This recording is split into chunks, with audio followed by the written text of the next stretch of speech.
Assalamualaikum warahmatullahi wabarakatuh.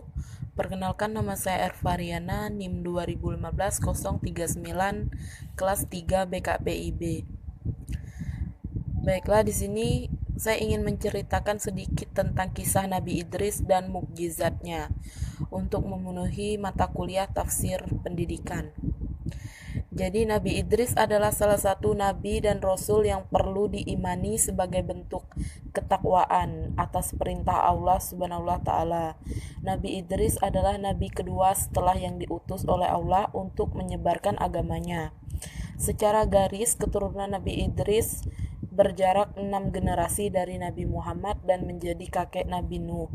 Kisah Nabi Idris diabadikan dalam Al-Quran surat Maryam ayat 56 dan 57. Menurut kisah 25 nabi, Idris diutus oleh Allah untuk menyebarkan agama di Babilonia, Irak kuno, sampai pada akhirnya berhijrah ke Mesir karena penduduk Babilonia kala itu tidak bisa menerima apa yang Nabi Idris coba ajarkan. Menurut salah satu tafsir disebutkan bahwa Nabi Idris adalah orang yang gemar bertasbih kepada Allah. Ia juga selalu melakukan perbuatan baik seperti menulis, belajar, bahkan menjahit. Asadul Usud adalah gelar yang diberikan Allah kepada Nabi Idris karena beliau tidak pernah merasa putus asa ketika Allah memberikan perintah untuk menyebarkan agama. Selain itu, Nabi Idris juga dikenal dengan sosok yang tidak pernah merasa takut ketika harus menghadapi umatnya yang kafir. Oleh karena itu, gelar singa Allah disemarkan kepada beliau. Menurut beberapa literatur, Nabi Idris dikenal dengan sosok pemaaf dan jauh dari kata sombong.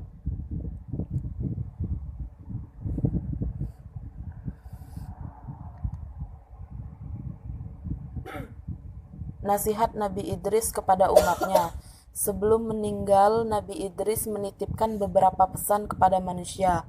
Pesan ini berisikan ajaran-ajaran agar manusia bisa hidup lebih baik.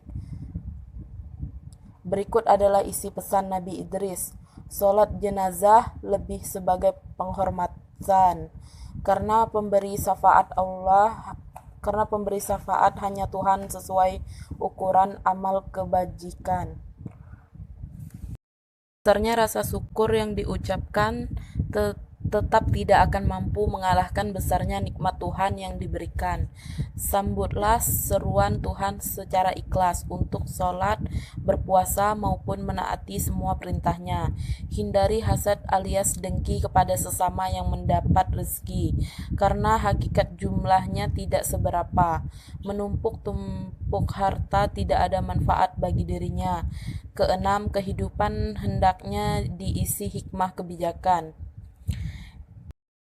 Oke, baiklah, demikian kisah Nabi Idris dan beberapa mukjizat yang diberikan Allah Subhanahu wa taala kepadanya.